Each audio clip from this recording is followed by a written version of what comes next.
Have you ever found yourself in a conversation and thought afterward, I wish I hadn't said that? Maybe it was something small, just a few words, but they lingered. And the older we get, the more we realize how powerful our words are. They can soothe or sting, build or break. And the most intelligent among us? They've learned what to say, and just as importantly, what not to say. Now, I'm not here to lecture you. Quite the opposite. I want this to feel like two old friends talking over a quiet cup of tea. Because if there's one thing age brings, it's perspective. We've lived, we've seen the world change, and we've learned a lot the hard way. But there's always more to learn, and more peace to be found, especially when it comes to how we use our voice. Let me start with a little story. Years ago, I visited a small town where everyone spoke highly of an old gardener. His flowers were the most beautiful in the area, but it wasn't just the garden that drew people in. It was the man himself. He rarely spoke much, but when he did, it mattered. You could feel the weight and warmth behind every word. And sometimes he didn't say anything at all, and somehow that silence taught more than a whole speech could. That's the kind of wisdom we're going to explore today. Because in this video, we're going to walk through 11 things an intelligent person never says. Not because they're hiding, not because they're quiet, but because they understand the power of choosing their words with care. Let's begin with something many of us have witnessed firsthand: gossip. It might start small. You're at a family gathering or catching up with an old friend, and someone says, "Did you hear what happened to..." And just like that, we're pulled in. It's human. We're curious. We want to feel included. But the truth is, gossip has a way of turning us into someone we're not proud of. I've seen lifelong friendships fall apart over just a few careless whispers. And often, the stories we pass along aren't even accurate. They're just fragments, hearsay that grows and changes with each retelling. I remember a neighbor of mine, Nancy. Sweet woman, always had a kind word for everyone, until she was the subject of the gossip. One day she stopped coming to morning walks, avoided phone calls, and you could see in her eyes how deeply it hurt. That's the thing about gossip. We might think it's harmless chatter, but once the words are out, they're like seeds in the wind. You can't control where they land or what they grow into. So what does an intelligent person do instead? They change the subject. They redirect the energy. They say something kind. Or sometimes, they simply stay silent. And in that silence, they protect not just the other person, but their own dignity. Now let's talk about those moments when words tumble out faster than we'd like. You know the feeling. You're frustrated, maybe tired, and suddenly you've said something you didn't mean. The damage is done. And even if you apologize, the words hang there. We've all been there. But over time, we learn, usually the hard way, that rushing to speak is rarely worth it. One of the greatest gifts of age is the space to pause. You don't have to fill every silence. You don't have to win every debate. Sometimes, just counting to 5 before replying changes everything. It gives your heart time to catch up to your mouth. I once had a heated moment with my daughter. She said something sharp, and I nearly snapped back. But I paused, took a breath, and instead of lashing out, I asked her what was really bothering her. That one moment of restraint opened a door instead of slamming it shut. And it reminded me that not every thought needs to be spoken. There's a little mental trick I've learned, maybe it'll help you too. Before saying something, ask yourself, is it true? Is it helpful? Is it kind? If it's not at least 2 of those things, maybe it's better left unsaid. This doesn't mean we walk on eggshells or never speak our truth. It just means we speak with wisdom instead of impulse. And that's something worth practicing every day. Now let's move into more sensitive territory: money. You'd be surprised how often people get into trouble, not because they're wealthy or poor, but because they talk too much about it. I once knew a man who never discussed his finances. Not because he was hiding anything, he just believed that some things are meant to stay private. And you know what? People respected him. They trusted him more because he never made them feel judged or compared. When we share every detail about what we earn, what we spend, or what we own, we invite opinions and sometimes even resentment, especially in families. I've seen siblings grow distant just because of how an inheritance was discussed, or worse, flaunted. Intelligent people keep their financial life like their favorite old sweater, comfortable, useful, and not on display for every visitor who walks in. There's a quiet dignity in privacy. It protects your peace. It gives you room to make decisions without noise from the outside world. And it keeps relationships focused on what really matters, not on how much someone has or doesn't have. Before we continue, I just want to say this. Everything we're talking about here is not about being perfect. It's about being mindful. And mindful doesn't mean you always get it right. It means you're trying, you're learning, and most importantly, you're growing. Let's take a breath here, because we're just getting started. There's so much more to explore. Words we all use without thinking, habits that creep into our conversations, and how letting go of certain phrases can open the door to deeper, more meaningful connections. There's a quiet kind of strength in choosing your words with care. And perhaps one of the most overlooked ways we express that strength is in how we respond to provocations. You've likely experienced this. Someone says something sharp, rude, or dismissive, maybe even on purpose. Your heart races. Your jaw clenches. And for a moment, you want to strike back. But here's the truth. Intelligent people don't take the bait. They've learned that not every invitation to argue deserves an RSVP. When I was younger, I used to think that walking away meant weakness. Now I know it's a sign of wisdom. You don't lose power when you stay calm, you claim it. It's like being a duck on water. On the surface, you glide.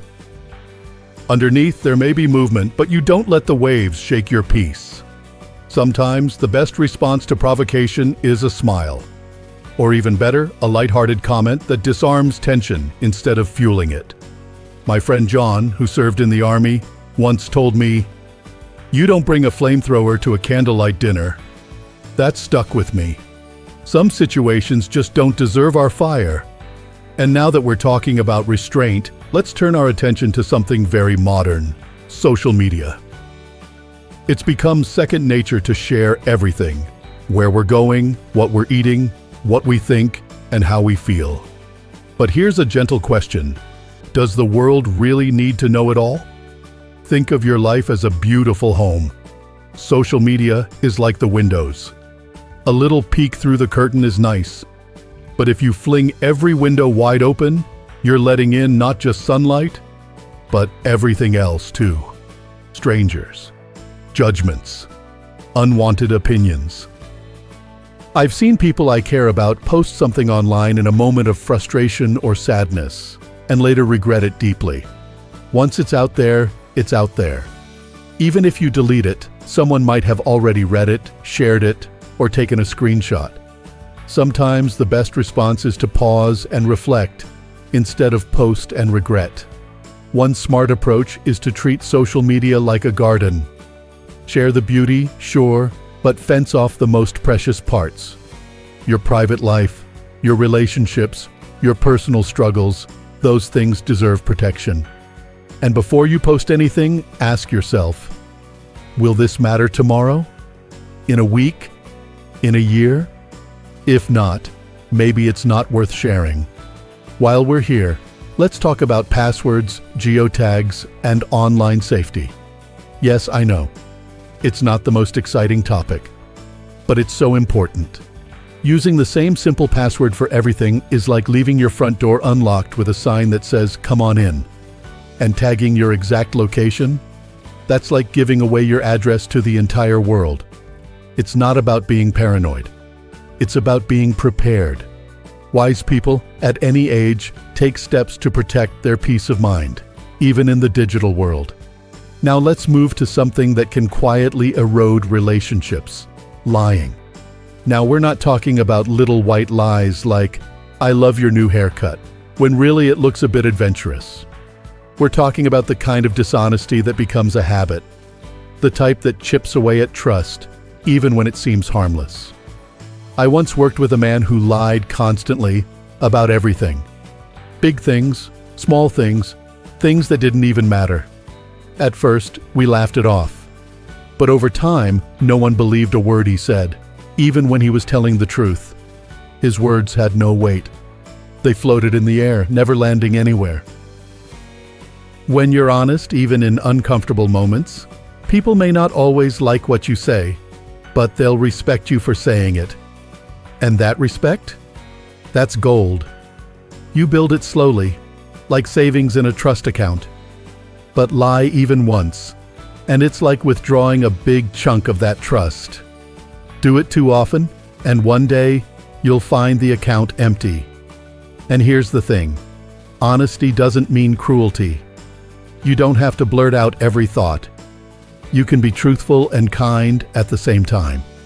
Like if someone asks for your opinion and you don't love their idea, you can say, "It's creative. I'd love to hear more about your thinking," rather than shutting them down.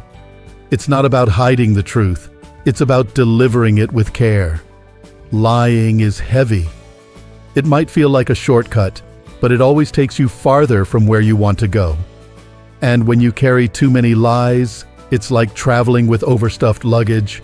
You move slower, feel more burdened, and eventually something spills out. So lighten the load. Choose honesty. Not because it's easier, but because it brings peace. Which brings me to another subtle habit that trips people up: making promises you can't keep. You say yes to something because you want to help, or because you feel guilty saying no, or maybe it just feels polite. But deep down, you know you won't follow through. And the moment you realize it, a weight settles in. I've done it. And I've been on the receiving end too. Someone says they'll call and doesn't. Says they'll show up and never comes. It stings. Not because of the promise itself, but because it leaves you wondering if you really mattered to them. That's the cost of empty words. They echo longer than we think. One thing I've learned, especially after 60, is that saying no with honesty is far more loving than saying yes out of guilt. People may be disappointed at first, but they'll appreciate your truth in the long run. And if you do make a promise, keep it. Even if it's small, especially if it's small. That's how trust is built. Not in grand gestures, but in the little things done consistently. We all get busy. Life is unpredictable. But the words we give should be like handshakes, firm, warm, and reliable. That doesn't mean you need to say yes to everyone. In fact, the wisest people I know are very selective with their yes, because they know that every commitment is not just a task, it's a reflection of their integrity. So as we continue this journey through the things an intelligent person never says, I invite you to reflect gently on your own habits, not with judgment, but with curiosity. Where can you create more peace by speaking less?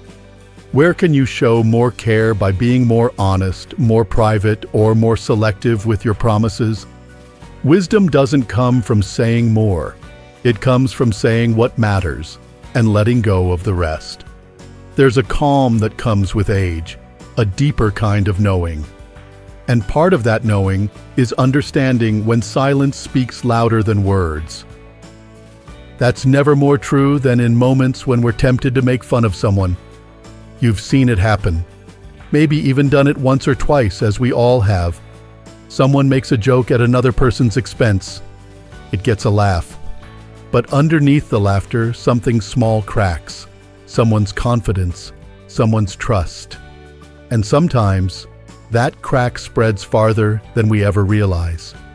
What I've come to learn is this: when we make fun of someone, even playfully, it often reveals more about our own insecurities than it does about them. It's a way we sometimes try to shield ourselves, hide behind humor so no one sees the parts of us we're afraid of. But true strength doesn't need to tear others down to feel tall.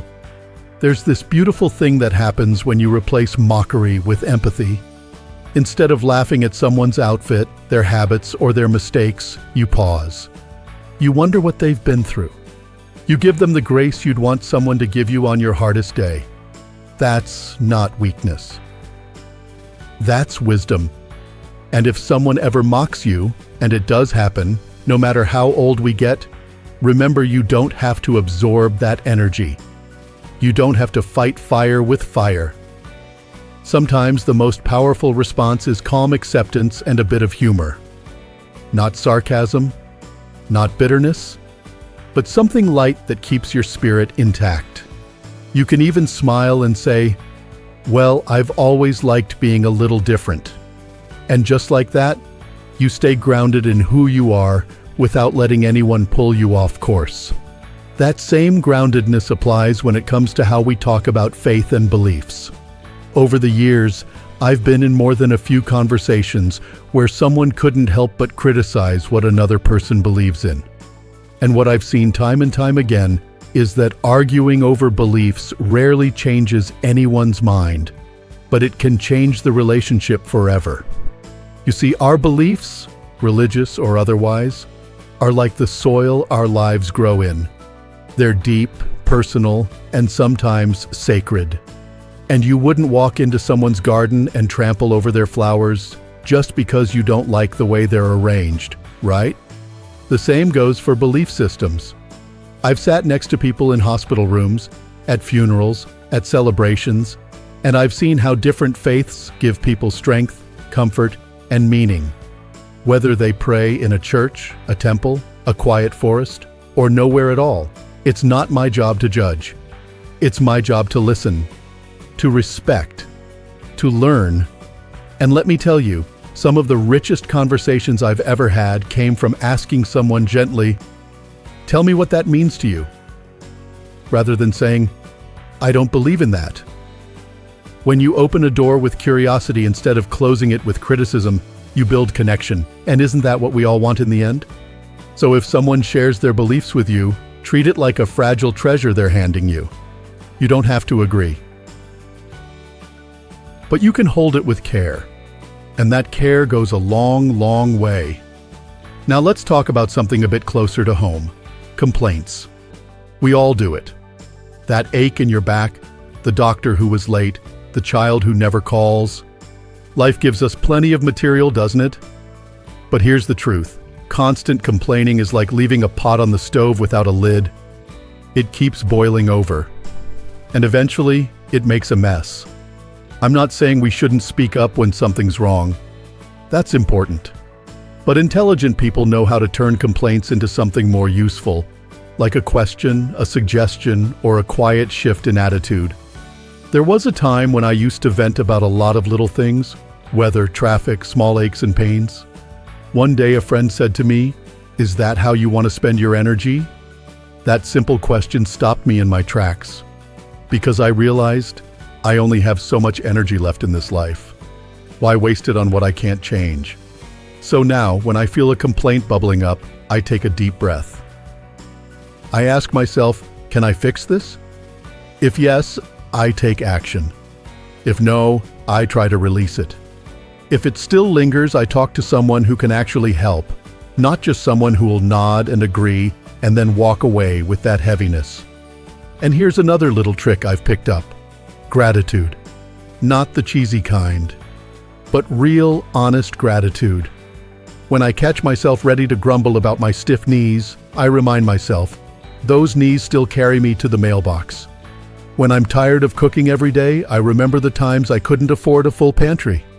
Gratitude doesn't erase the hard parts, but it balances the weight. Which brings us to our final point, and perhaps one of the most powerful of all, keeping confidence. That is, not sharing what isn't ours to share. Have you ever had someone confide in you, and later you heard their words come out of someone else's mouth? It's a terrible feeling.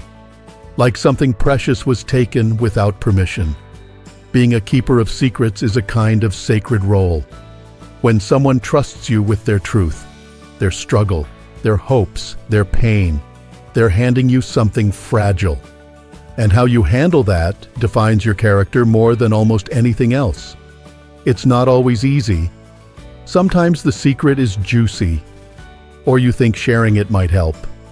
But wise people know when to hold their tongue. And when they do, people feel safe around them.